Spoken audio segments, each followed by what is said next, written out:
कहते हैं दुनिया में सबसे सुरक्षित जगह इंसान का घर होता है, लेकिन अगर उसी घर के अंदर आपका भरोसा टूट जाए तो अगर वही लोग जिन्हें आप अपना सबसे करीबी मानते हो आपके जिंदगी का सबसे बड़ा डर बन जाए तो आज की कहानी सिर्फ एक क्राइम स्टोरी नहीं है। ये कहानी है एक ऐसे लड़के की जो छुट्टियां बिताने अपने कजन सिस्टर के घर गया था, लेकिन वापस लौटा एक ऐसे राज के साथ जिसने उसकी पूरी जिंदगी बदल दी। और सबसे डरावनी बात, उसके पास कोई सबूत नहीं था, कोई गवाह नहीं था और उसकी बात सुनने वाला भी शायद कोई नहीं था, क्योंकि इस कहानी में आरोपी कोई अजनबी नहीं बल्कि उसका अपना खून था। आज की इस डॉक्यूमेंट्री के बाद शायद आप भी रिश्तों को पहले जैसी नजर से ना देख पाए। मैं हूँ वैदिक और आप देख रहे हो वैदिक जोहरी। साल था 2019। उत्तर प्रदेश के सीतापुर में रहने वाला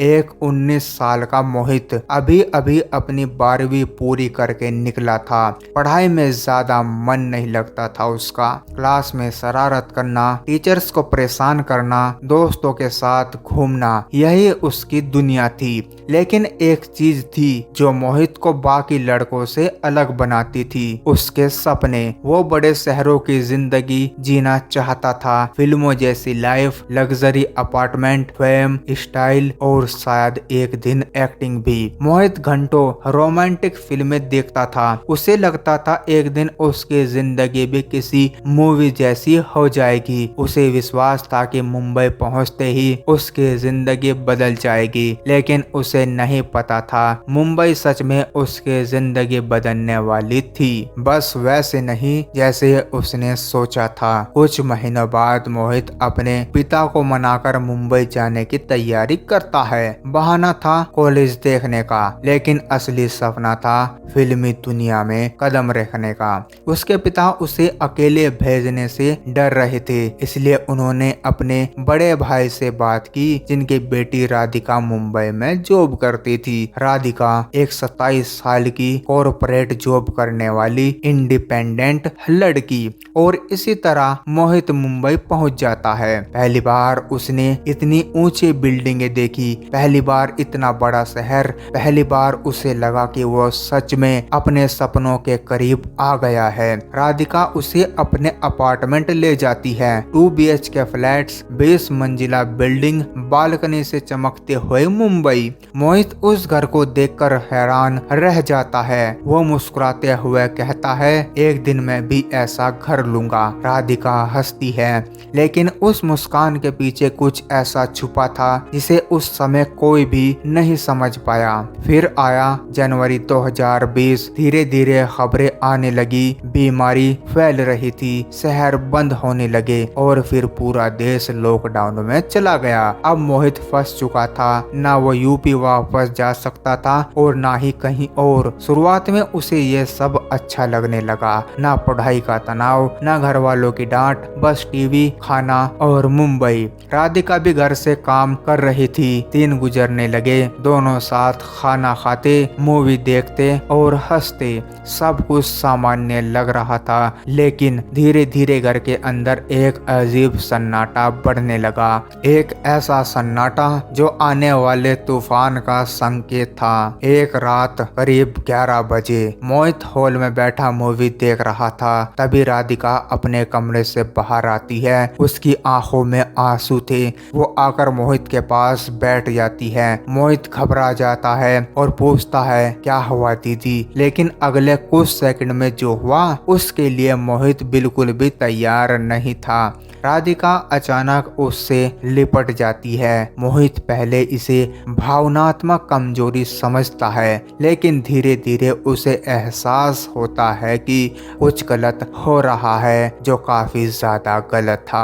वह खुद को छुड़ाने की कोशिश करता है, बार बार मना करता है, लेकिन उस रात उसकी ना की कोई कीमत नहीं थी। और यही वह पल था जहाँ एक लड़के का भरोसा हमेशा के लिए टूट गया। अगली सुबह सब कुछ सामान्य था, कम से कम राधिका के लिए तो बिल्कुल सामान्य था। उसने चाय बनाई, नॉर्मल बातें की जैसे रात को कुछ हुआ ही ना हो। लेकिन मोहित वो पूरी रात नहीं सोया था। उसके दिमाग में सिर्फ एक सवाल घूम रहा था, क्या इसमें मेरी गलती थी? यही वो सवाल है जो इस तरह के मामलों में सबसे ज्यादा खतरनाक होता है। विक्टिम खुद को ही दोष देने लगता है। मोहित अपने पिता को सब बताना चाहता था, लेकिन वो डर गया था। उसे लगा अगर किसी ने उसकी बात पर विश्वास ना किया तो क्या होगा, अगर लोग उसी को दोषी ठहराने लगे तो, और सबसे बड़ा डर, लोग हंसेंगे उन पर, क्योंकि समाज आज भी ये मानने को तैयार नहीं है कि लड़कों का भी शोषण हो सकता है। कुछ दिन तक सब कुछ शांत रहा। मोहित अपने कमरे में रहने लगा और राधिका से दूरी बनाने लगा। उसे लगा शायद अब सब कुछ खत्म हो गया, लेकिन नहीं। एक रात राधिका फिर उसके पास आती है। इस बार वो सीधे बातें करने लगती है और मोहित मना करता है, लेकिन राधिका टीवी पर ऐसी फिल्म चलाती है जिससे माहौल और अश्लील हो जाता है। मोहित वहां से उठने की कोशिश करता है, लेकिन एक बार फिर वो उसी डर में फंस जाता है। इस बार वो विरोध करता है, गुस्से में राधिका को धक्का देता है और तभी राधिका को वो लाइन बोलती है जिसने मोहित को अंदर तक तोड़ दिया, अगर किसी को बताया तो सबको बोल दूंगी कि तुमने मेरे साथ गलत किया है। और बस यहीं पर मोहित पूरी तरह चुप हो गया। लॉकडाउन खत्म हो चुका था और मोहित वापस उत्तर प्रदेश लौट आया, लेकिन जो लड़का मुंबई गया था वो वापस नहीं आया। उसकी जगह एक टूटा हुआ इंसान लौट चुका था।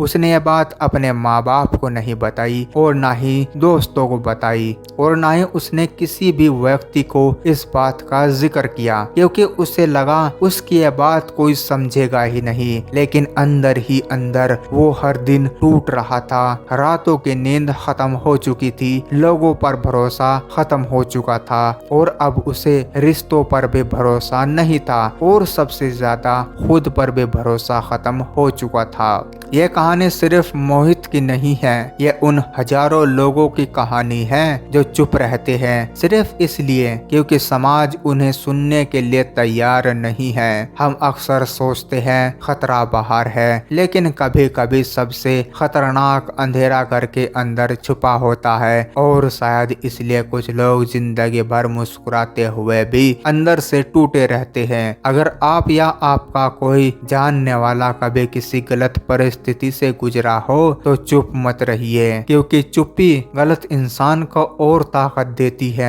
और अब एक सवाल आपसे, अगर मोहित आपकी जगह होता तो क्या आप उसकी बात पर विश्वास करते? अगर आपको ये वीडियो पसंद आई हो तो वीडियो को लाइक करें, शेयर करें और वैदिक जोहरी चैनल को सब्सक्राइब जरूर करें।